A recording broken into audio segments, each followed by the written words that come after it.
इस मूवी के शुरुआत में हम लोग एक गांव का सीन देखते हैं। यहाँ हमें एक औरत दिखाई देती है। उसकी डिलीवरी होने वाली थी, लेकिन उसे एक बेटी हो जाती है। इसके बाद उस औरत का पति उस बच्ची को दूध में डुबाकर भगवान को अर्पित कर देता है, क्योंकि उस समय लड़की का पैदा होना अपशगुन माना जाता था और इसलिए यहाँ सभी लोग लड़का ही चाहते थे। इसी गांव के बगल में एक दूसरा गांव होता है। यहाँ एक परिवार में रामशरण और उसके 5 बेटे होते हैं, लेकिन अभी किसी भी बेटे की शादी नहीं हुई थी, क्योंकि इनके लिए लड़की नहीं मिल रही थी। ये लोग अपने घर में काम करने के लिए रघु नाम के एक लड़के को रखते हैं, लेकिन रघु नीची जाति का था। वहीं इधर बड़ा बेटा रामशरण से ये कहता है वो जल्दी से उसकी शादी करवा दे, क्योंकि उसकी उम्र निकली जा रही है। रामशरण कहता है वो उसके लिए लड़की ढूंढ रहा है, लेकिन इस गांव में तो क्या, आसपास के किसी भी गांव में कोई भी लड़की नहीं है। ये सुनकर राकेश और उसके भाई बहुत गुस्सा हो जाते हैं और वो लोग खाना छोड़कर यहाँ से चले जाते हैं, लेकिन सूरज यहाँ से नहीं जाता है। रात में इस गांव के बहुत सारे लोग एक घर में टीवी देखने के लिए जाते हैं। ये घर इनका सिनेमा हॉल था। यहाँ ये लोग अश्लील फिल्में देखते हैं।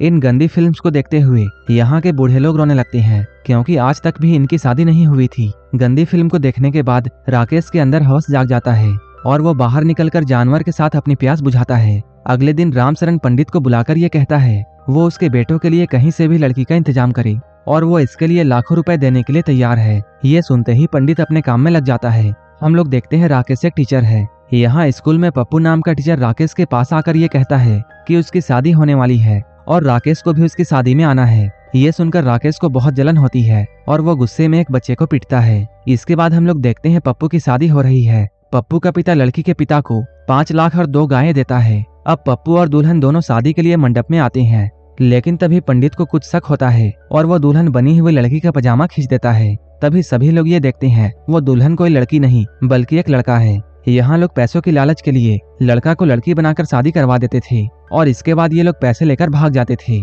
एक दिन पंडित किसी काम से दूसरे गांव में जाता है और रात होने की वजह से यहीं पर रुक जाता है। सुबह जब वो शौच के लिए नदी के पास जाता है, तभी उसे किसी लड़की की गुनगुनाने की आवाज सुनाई देती है। पंडित जब जाकर देखता है तब वहाँ एक सुंदर लड़की होती है। पंडित को देखते ही वो लड़की अपने घर में भाग जाती है। पंडित भी पीछा करते हुए उसके घर तक पहुंच जाता है। यहाँ वो लड़की के पिता प्रताप से मिलता है। प्रताप शुरू में तो पंडित को मारना चाहता था, लेकिन बाद में वो पंडित को पहचान लेता है। प्रताप यहाँ पंडित से ये कहता है अगर गांव वालों को उसकी बेटी के बारे में पता चल जाता तब वो लोग उसकी बेटी को भेड़ियों की तरह नोचकर खा जाते, इसलिए वो गांव से दूर इस जंगल में रहता है। उसकी सारी बातों को सुनने के बाद पंडित उसे अपनी बेटी की शादी रामशरण के घर में करने के लिए कहता है और वो उसे 1 लाख रुपए देने की भी बात कहता है। ये सुनकर प्रताप मान जाता है। इसके बाद पंडित दौड़ा दौड़ा रामशरण के पास में जाता है। वो रामशरण और सूरज को लेकर प्रताप के घर में आता है। यहाँ पर प्रताप राकेश की फोटो देखता है। इस फोटो को देखने के बाद प्रताप ये कहता है वो अपनी बेटी की शादी राकेश से नहीं बल्कि सूरज से करेगा,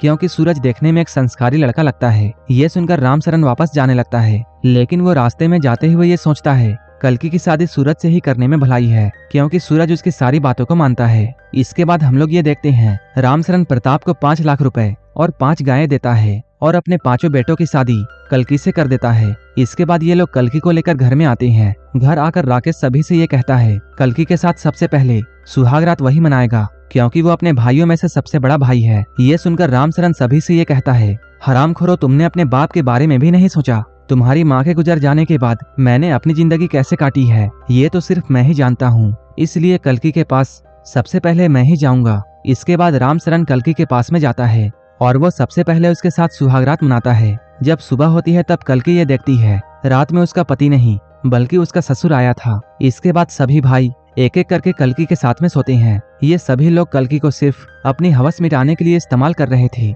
जब सबसे छोटे बेटे सूरज की बारी आती है तब वो कल्कि के पास में जाता है, लेकिन उस दिन कल्कि की तबीयत ठीक नहीं थी, इसलिए वो सूरज को मना करती है। ये सुनकर सूरज बाकियों की तरह उसके साथ जबरदस्ती नहीं करता है। ये लोग रात भर सिर्फ बातें करते हैं। अब सूरज काम में कल्कि की हेल्प करता है।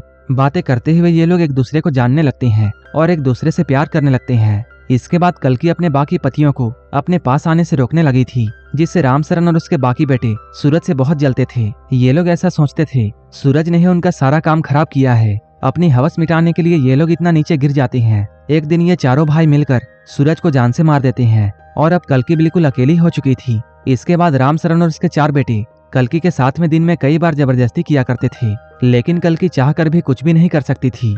एक दिन वो रघु के हाथों अपने पिता को एक चिट्ठी भेजती है। उस चिट्ठी को पढ़ने के बाद प्रताप अगले ही दिन यहाँ आ जाता है। यहाँ रामशरण प्रताप को 1 लाख रुपए और देता है, क्योंकि वो बिना बताए कल्कि के साथ में सो रहा था। अपने बाप के पैसों के लालच के बाद भी कल्कि अपने पिता का इज्जत और सत्कार करती है। कुछ ही देर बाद प्रताप यहाँ से चला जाता है। भले ही प्रताप इन भेड़ियों से अपनी बेटी को नहीं बचाता है और वो कल्कि को इनके बीच में ही छोड़कर चला गया, लेकिन इधर कल्कि अपने पिता को खुश देखना चाहती है। प्रताप के यहाँ से जाने के बाद राकेश और उसके सभी भाई मिलकर कल्कि को बहुत मारते हैं। ये लोग कहते हैं तुम्हारी वजह से तुम्हारा बाप यहाँ आया था और हमें उसे 1 लाख रुपए देने पड़े। मार खाने के बाद कल्कि रघु से ये कहती है उसे इस जगह से आजाद होना है और वो यहाँ से आजाद होने के लिए रघु की मदद चाहती है। अगले ही दिन रघु कल्कि को लेकर यहाँ से भागने लगता है, लेकिन रास्ते में ही राकेश और उसके भाई इन दोनों को पकड़ लेते हैं। ये लोग यहीं पर रघु को मार देते हैं और कल्कि को घर लाकर गाय वाले घर में बांध देते हैं। इधर जब रघु के घर वालों को ये मालूम चलता है रामचरण और उसके बेटों ने ही रघु को मारा है, तब ये लोग बदला लेने के लिए यहाँ आते हैं।